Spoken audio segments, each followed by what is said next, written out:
When Jenna Carter married Gary Lewis, she dreamed of a big white house with a picket fence and half a dozen children trooping in and out. She and Gary bought the house, but somehow the children just didn't arrive. Before we continue, please take some time to subscribe to Dailydose, like, and share this video with your friends. After 3 years, Jenna went to the doctor who recommended a fertility specialist. Jenna and Gary went to the famous doctor who immediately put them through a lot of tests, and some of them were very embarrassing. A month later, the doctor's secretary called Gary to make a second appointment. "The test results are in," she said, "and Dr. Sage wants to discuss them in person." But Gary insisted on speaking to the doctor on the phone right there and then, and when he hung up the phone, his face was sad, and he had tears in his eyes. A week later, Jen and Gary sat in front of Dr. Sage and heard the news. "Mr. Lewis," he said, "I'm afraid the tests reveal that you are infertile. Unfortunately, there is nothing we can do for you. Maybe one day in the future, we hope to be able to help couples like you and your wife become parents. But right now, it's impossible." Gary lowered his head, and Gemma took his hand. "Now look here, Gary Lewis, I married you because I love you, and we are going to have a family one way or another." Jenna was determined that his problem wouldn't send Gary into a depression, so she immediately started the long and painful process that would make them candidates to adopt a baby.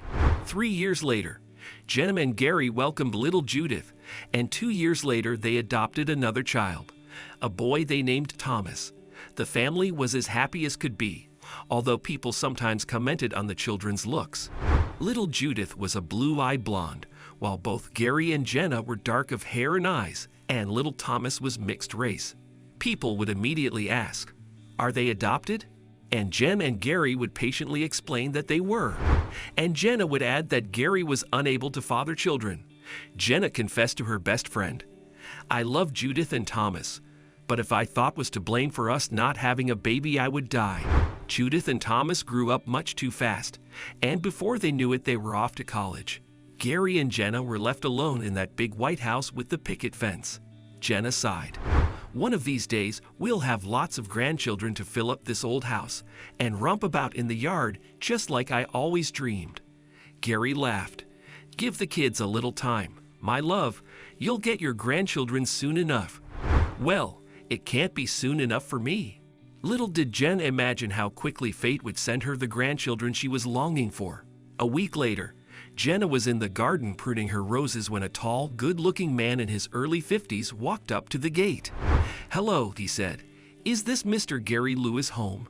Jenna stood up and took off her gardening hat. "Yes, it is. I would like to talk to him if you please," the man said politely.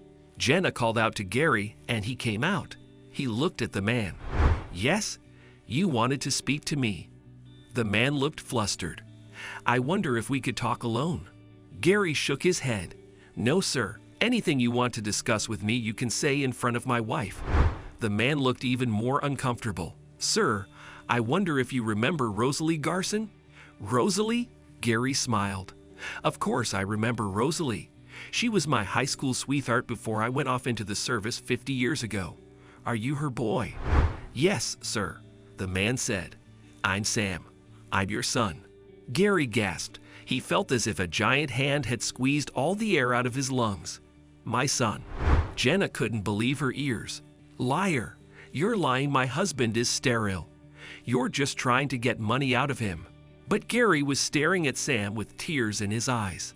"My son," he whispered. "But why? Why didn't Rosalie say something?" "Well, sir, you were in Vietnam, and then she met my stepfather," Sam explained. "He adopted me, but when he and my mother passed away, I wanted to find you." Jenna was staring at Gary. "Don't you see he's lying, Gary? He's a con man." Gary shook his head. "No, my love, he isn't.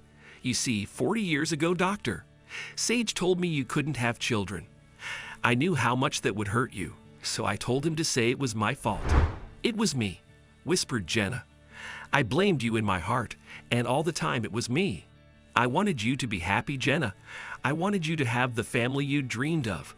But if you thought it was your fault, you would never have agreed to adopt Judith and Thomas." Tears were running down Jenna's face. "I love you, Gary. I love you so much." She turned to Sam. "I'm so sorry.